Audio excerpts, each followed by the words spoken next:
is, I mean, bringing back 8 to 10 coaches, all 3 coordinators, obviously having your players be comfortable with each other, but just extending that to the coaching tree, just how important is that to have that continuity year after year? Well, I think it's important, particularly in this age of what we just talked about, transfer portal. We've got a bunch of new faces, and that kind of culture that Coach Boxley has set, becomes important.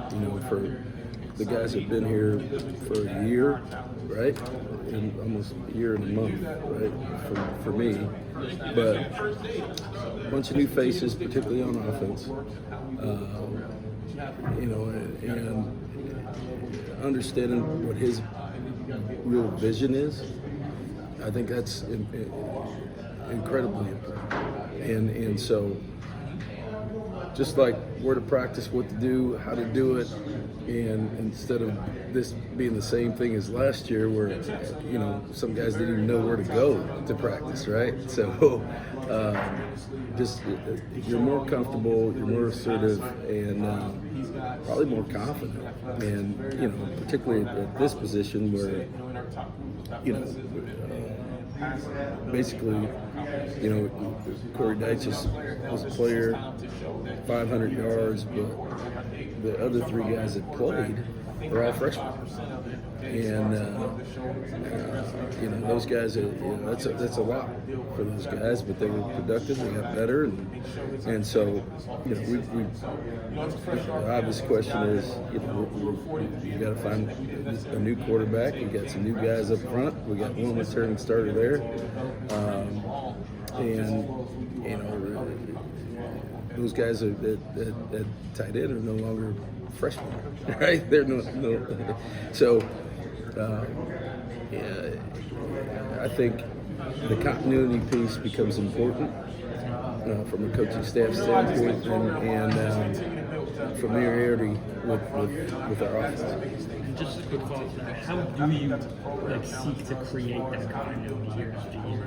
Like during winter workouts, during it's tough. I mean, yes, it's a. I think right now more than ever, culture is more important, right? And I think the stability comes from the top, and Coach Loxley has done that. Winning 3 bowl games in a row, understanding what it takes to win and what it takes to take the next steps.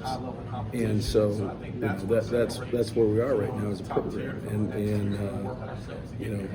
he didn't shy away from it. Neither do we. And I think the players who are coming up in this program understand it, and the players who have transferred in here and the guys we recruited understand it, and that's why they're here. With that tight end group, you mentioned kind of they were all freshmen last year. Now they're still pretty young. What are you kind of looking for them during spring ball? I mean, they're not freshmen anymore. We had this conversation actually yesterday, and for guys that played, Preston Howard got better and better. Dylan Wade got better and better. AJ Samansky, playing on goal line in critical parts of the game, right?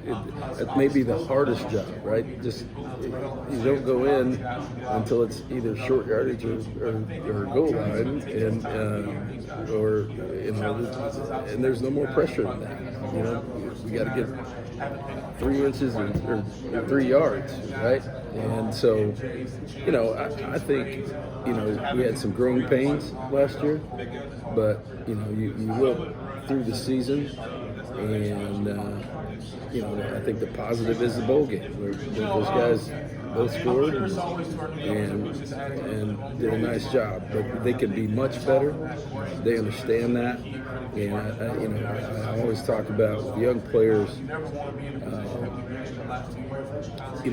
it's the what to do phase first, right? You got to figure out what to do, right? And then versus different defenses, versus this, versus that.